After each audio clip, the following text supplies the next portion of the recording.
Business, la pépite.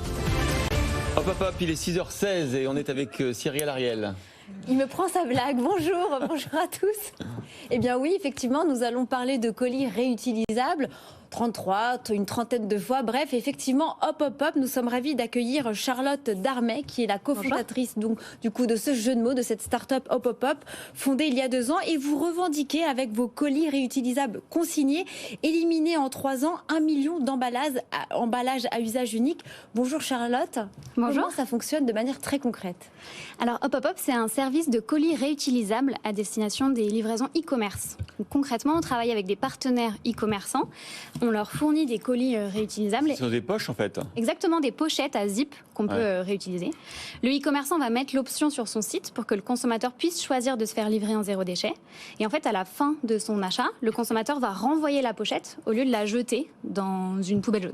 Donc il y a une étiquette de retour de la pochette. Exactement. Le colis revient chez nous pour qu'il soit reconditionné. On dit réutilisation 33 fois, mais ça pourrait être à l'infini. Exactement. C'est une moyenne. 33 fois, c'est une moyenne en fait avec les taux de retour. On peut aller jusqu'à 100 utilisations, mais en moyenne, les colis vont être utilisés 33 fois. Parce qu'ils sont abîmés au bout d'un moment, etc. J'imagine.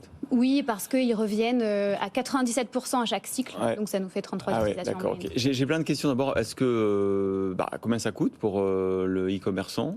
Et puis, qu'est-ce que vous en faites après une fois que ça a été utilisé une trentaine de fois?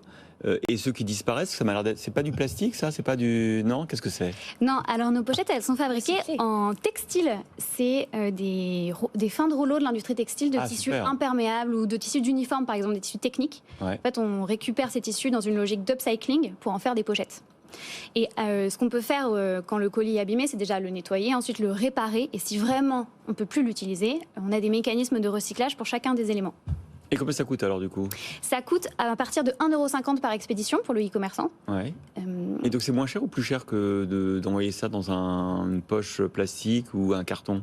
C'est un peu plus cher, mais c'est pas la même expérience. Ah non, bien sûr. Ce qu'on constate, c'est que ça a un impact fort sur la fidélisation des clients, l'image de marque, la satisfaction. Et c'est d'ailleurs ce que nous soulèvent en premier nos clients e-commerçants. Cyrielle. Effectivement, vous ciblez donc, je vois 97% des colis sont retournés à chaque cycle. Est-ce qu'aujourd'hui vous avez des marques natives qui sont, on va dire, éthiques, éco-responsables, qui utilisent ce service? Et comment vous allez essayer d'arriver dans le mass market avec les grosses marques qui ne sont pas forcément natives? Parce qu'aujourd'hui, vous n'avez pas de très gros clients. Vous avez plein de marques qu'on peut connaître. Hein. Une robe, un soir. Vous avez aussi le groupe Natalis du pareil au même, mais pas de gros. Ça arrive. Les premiers à mettre en place ce genre d'innovation, c'est les marques qui ont dans leur ADN l'éco-responsabilité. Donc on a commencé effectivement avec des marques textiles éco-responsables. Et là aujourd'hui, on a des discussions très intéressantes avec des plus grands groupes qui ont envie de s'y mettre parce que leurs consommateurs leur demandent des innovations éco-responsables. Et donc ça arrive. Mais l'innovation est récente encore. Vous voulez qu'on pose la question à Antoine Arnaud? Il est notre invité à 8h10. Très bien. Il y a peut-être une marque du groupe qui peut être intéressée par Hop.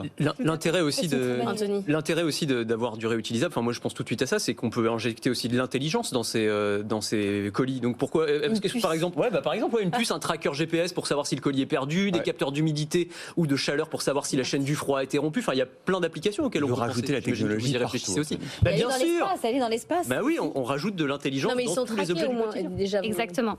Ils sont traqués déjà. Chacun de nos colis a un code barre unitaire. Donc on les traque de manière unitaire et on sait quel colis est parti chez quel consommateur pour pouvoir utiliser notre système de consigne. Là où on a rajouté de la tech dans notre colis, c'est justement ce système de consigne pour inciter le consommateur à bien renvoyer son colis et à ce qu'il soit bien réutilisé. Est-ce que ça peut être utilisé directement pour renvoyer le produit parce qu'on n'est pas satisfait? Tout à fait. Parce que souvent, je crois qu'il y a une grosse partie, c'est plus de 30% je crois, de l'e-commerce qui repart à l'envoyeur, à l'expéditeur. Du coup, c'est formidable si on utilise la même pochette. C'est possible, et c'est ça? très simple. En fait, il y a un zip et à l'intérieur de votre colis, vous allez trouver un deuxième scellé de sécurité, un petit lien de serrage qui vous permet de renvoyer votre produit. Et au lieu de glisser l'étiquette de retour chez nous, vous allez pouvoir glisser l'étiquette de retour chez le e-commerçant. Et voilà. Et une question qui va faire plaisir alors, est-ce que vous récompensez ces utilisateurs qui utilisent ou effectivement c'est non, aujourd'hui ça fait partie du changement d'usage et on paye un peu plus cher, mais vous n'avez pas forcément un pourcentage dans la boutique dans laquelle vous achetez? Aujourd'hui, on a mis en place un système de caution. En fait, un peu comme les Vélib ou les gourdes ou les gobelets de bière qu'on peut avoir en festival. Et donc l'idée, c'est qu'on incite le consommateur à renvoyer son colis. Et si jamais il ne veut pas le renvoyer, on lui débite une caution.